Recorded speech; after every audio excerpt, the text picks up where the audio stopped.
Substitutions. They're one of the most effective ways to add more color to your solos in jazz. It's when you take a chord or a set of chords and instead play an alternate set of harmonies over it. When you whip out a cool substitution at the right time in a solo, then your friends are going to be like, "Hey, what did you do there at the bridge?" And then you're just like, "Huh, it'll just have to be a mystery." If you're skilled enough as a soloist, a well-timed substitution can be a great vehicle to create interesting contrast within your improvisation. In today's video, I'm going to share with you 10 substitutions that you can practice right now, today. Everything we'll go over today comes directly from our brand new resource, 80 Substitution Licks. In it, I provided 80 phrases based on 10 different harmonic substitutions, and they're written in all 12 keys for you. I've also included recordings of each phrase, as well as provide backing tracks. If you're interested in downloading this resource, you can find the link in the description below and use the code SUB5 for $5 off.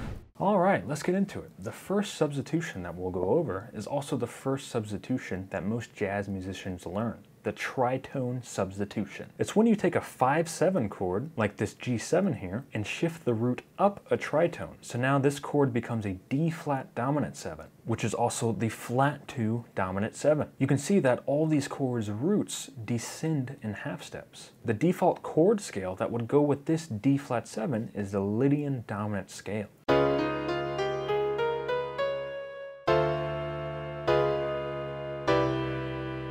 So why does this work? Well, G7 and D-flat 7 share the exact same 3rd and 7th, also known as guide tones, but they're just flipped upside down from each other. And the rest of the notes in the D-flat Lydian dominant scale ends up being decorative altered extensions to the original G7 chord, providing effective tension. When it resolves back into the original harmony for the 1 chord, it creates a satisfying and convincing resolution. Here's a 2-5-1 phrase that illustrates the tritone substitution, found in our new 80 Substitution Licks ebook. Let's hear how it sounds, then we'll break it down.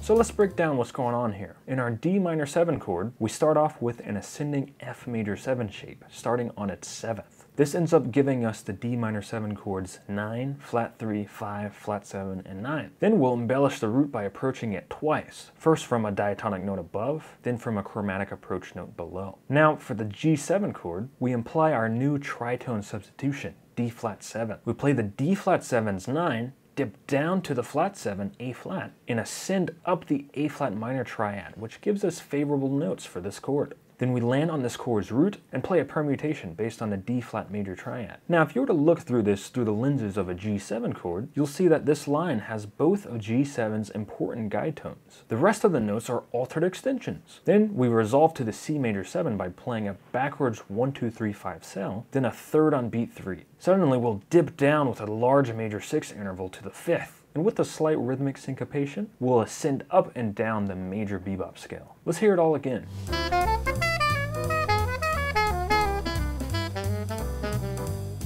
Awesome, so now we're going to move on to the second substitution. This one is probably the second most popular substitution in jazz. It is known as the backdoor progression. Let's explain its conception from scratch. Here's a 4-to-1 resolution, F major to C major.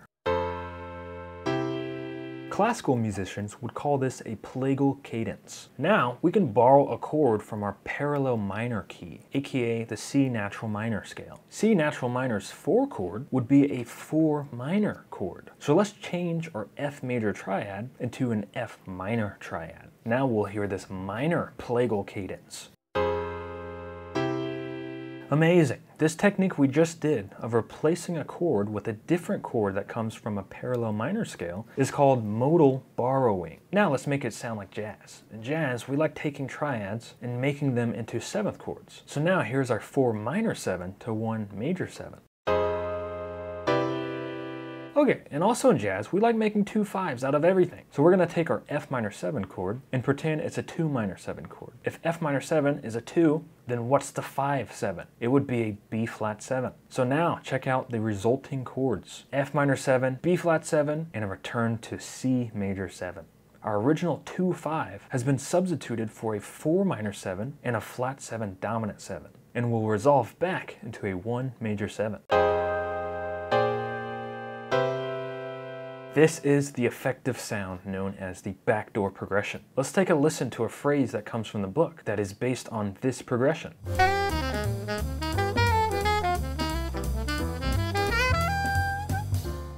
So what's going on here? The first measure is based on a rootless F minor 9 arpeggio that descends, then ascends. Then we arrive to an implied B flat 7, and we'll play a 4-note enclosure around its flat 7 and play a 5 right after. Then we chromatically approach from below to the 3rd of C major 7 and play a cool figure based on diatonic enclosures and arpeggios to decorate this chord. Let's hear it again.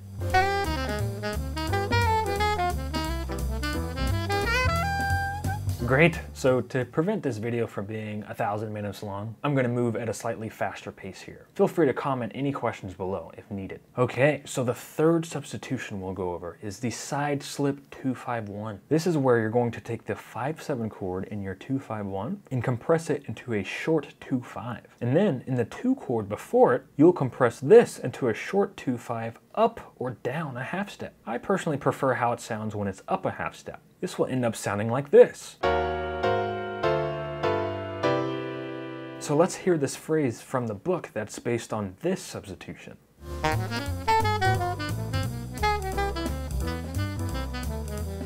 So what's going on here? In the first figure, we ascend up the E flat minor 7 chord and smoothly voice lead into the 3rd of the A flat 7. We'll jump up to the flat 9, then descend down the A flat dominant scale, which will have us naturally voice lead to the flat 7 of the G dominant 7 chord. But this is also the flat 3rd of our implied D minor 7 chord. So we're going to play a permutation of the D minor 7, flat 3, 1, 5, flat 7, then we'll chromatically approach the 3rd of G7, and then play a 2-note chromatic enclosure around the root of the C major 7 chord. From here on, we go down the C major triad and play a 4-note embellishment around the root, and finally descend down the C major bebop scale.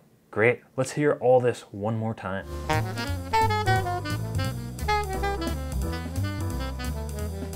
Nice! Let's go ahead and take a look at the 4th substitution of today's video. This one is known as the Coltrane Matrix substitution. It's based on John Coltrane's famous tune Giant Steps, where it rapidly descends its tonality in major thirds. In a 2-5-1 chord progression, we're going to reduce everything into short 2-beat chords. After this 2-beat D minor 7 chord, which is related to C major, we'll modulate the key down a major third to A flat major by playing its 5-1. Then we'll modulate down a major third again immediately to E major, playing its 5-1. And finally, we'll do our last modulation down a major third, bringing us back home to C major, to which we'll play its 5-1. Here's what this sounds like.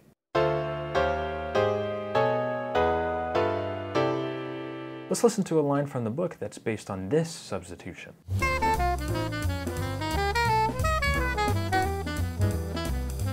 Great, so what's going on here? Starting on the flat 7 of D minor 7, we descend down this arpeggio. Then we're going to voice lead with a half step up to the implied E flat 7. And using a chromatic passing tone, we'll walk down to the flat 7. Then we use this as an opportunity to create a chromatic enclosure around the 3rd of the next implied chord, the A flat major 7. And then we just ascend the arpeggio as if it's a rootless A flat major 9. Then we'll smoothly voice lead down to the flat 7 of the implied B dominant 7. And we'll just walk up the B Mixolydian scale, but switch the last 2 notes for some variety. Now that our line is going down, we smoothly voice lead onto the 5th of the implied E major 7 chord, and we just go down the E triad. After reaching E, we'll walk up the scale and smoothly voice lead onto the root of the implied G7. Now we just go down the G triad all the way down an octave, but insert a flat 9 while we're at it. And finally, we'll play C major 7. With classic jazz vocabulary here, 5, 3, 7, 5,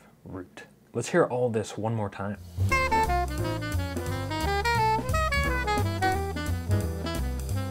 Fantastic. Now for the 5th substitution. I call this one the Groovin High sub, as this is the chord progression that happens in that jazz standard in measures 3 through 5. As you can see, we'll have a 7-7 chord, a dominant 7 chord that is a half step below the tonic chord. All 4 chord tones of this B7 chord resolve upwards, giving us a nice sounding resolution. This B7 will be supported by its own preceding 2 minor 7 chord, F sharp minor 7. Here's what this progression sounds like. Let's listen then break down this line from the book that's based on this substitution.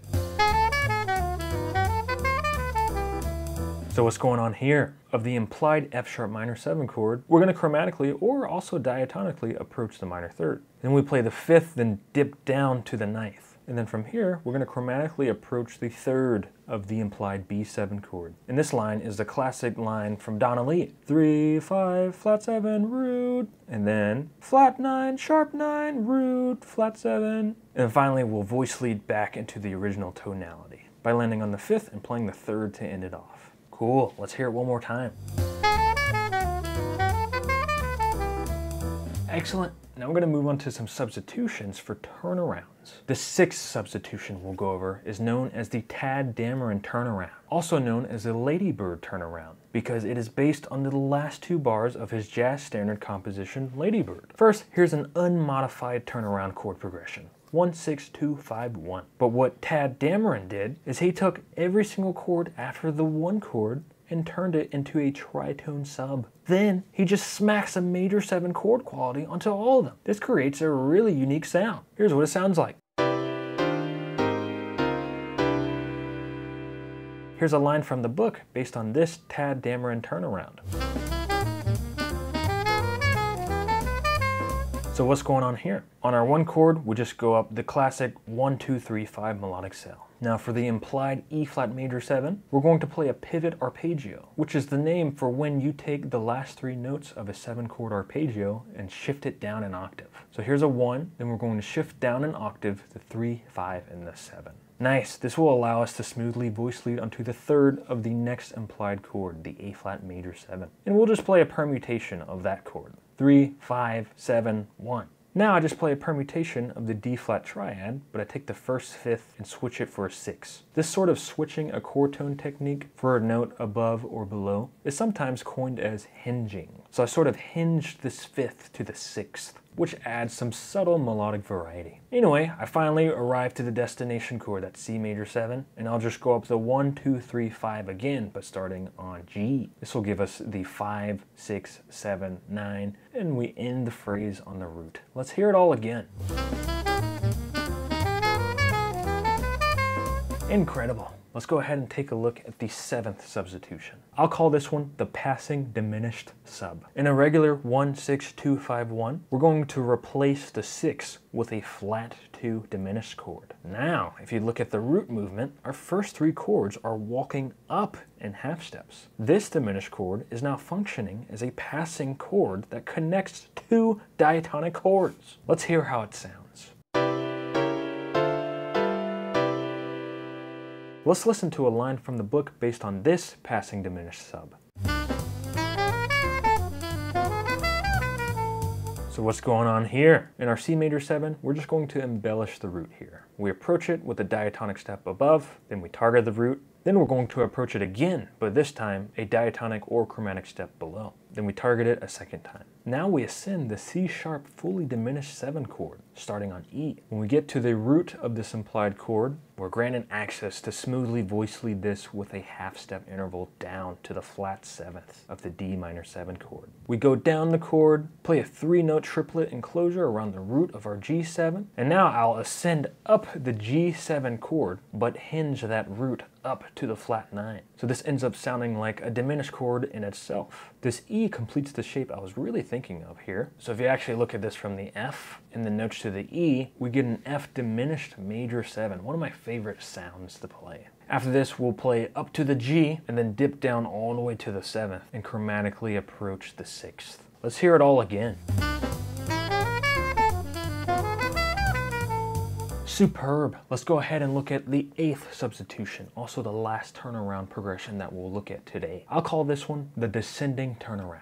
I'll show you why. Here is a 3, 6, 2, 5, 1. We'll turn our 6th chord into a flat 3 diminished. This is functioning as a passing diminished chord, as it smoothly connects us with a half step interval, this time from above to the 2 chord. Then after the 2 chord, we'll replace the next chord, 5, 7, with a tritone sub, giving us a flat 2 dominant 7. So check it out. All of our chords' roots are descending in half steps. Let's hear how it sounds.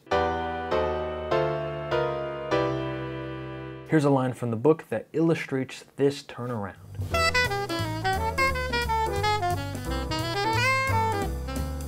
So what am I doing here? On our E minor 7 chord, I'm just going straight down the E minor triad. Then I'll voice lead into the root of our implied E flat fully diminished 7 chord. Then I just arpeggiate up this chord. I wanted to keep this voice leading down motion going, so I went straight to the beat. Usually a 6 of a minor chord is not the note I'm going to try to target, but as we learned in the previous bebop video, you can smoothly recover by adding a passing tone that carries you to the 5th. And that's exactly what we do here. Now we're on the 5th on a downbeat. Then we use this as an opportunity to create a 2-note enclosure around the flat 9 of our G7 or the 5th of our implied D flat dominant 7. Then from here, we'll descend down the D flat 7 arpeggio. The last note we played puts us really close to the root of the next chord. So we play that root and we end off with a classic bluesy sort of line. It's a figure based on C6, but we'll put this blue note, this sharp 9 or flat 3rd to approach our 3rd. Let's hear all this one more time.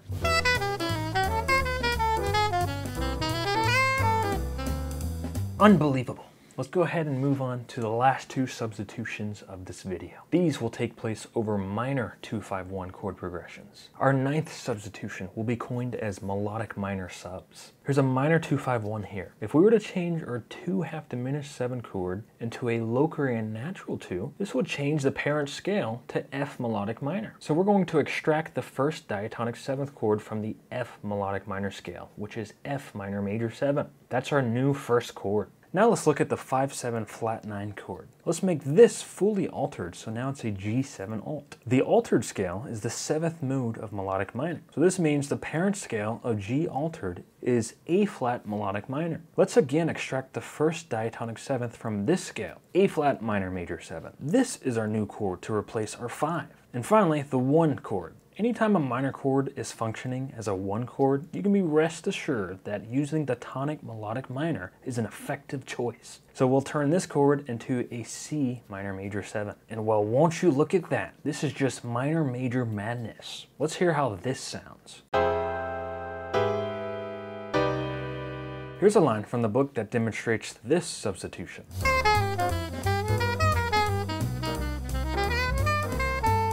Let's see what's going on here. This first descending line is based on the C1-3-4-5 shape, but I included its flat 6, which gives us the flat 3rd of our F melodic minor, which also ends up being the flat 5th of this original chord. There's probably a lot of information to think of. Of course, when I'm actually playing, I'm not thinking like this at all. What I'm really thinking is, oh, I really like how this sounds. So it's just a cool sounding shape. And then we skip up to G and set up this shape again, this time transposed to E flat 1-3-4-5. It's the same shape, but with a different permutation. It ends when I play this guide tone here, the C flat, but really the B of this original chord. And you can also see this starting on the 4th note here as a descending A flat minor major 7. After the last E flat, we'll smoothly voice lead down a half step onto the 9th of our C minor chord. We'll play an enclosure around the root, and then we'll arpeggiate up the C minor major 7 sound. Then do a 4-note embellishment around the root, and finally end with the major 6, a nice bright note naturally found in this scale, in which its brightness provides nice contrast to an otherwise pretty dark sounding scale. Let's hear this entire phrase one more time.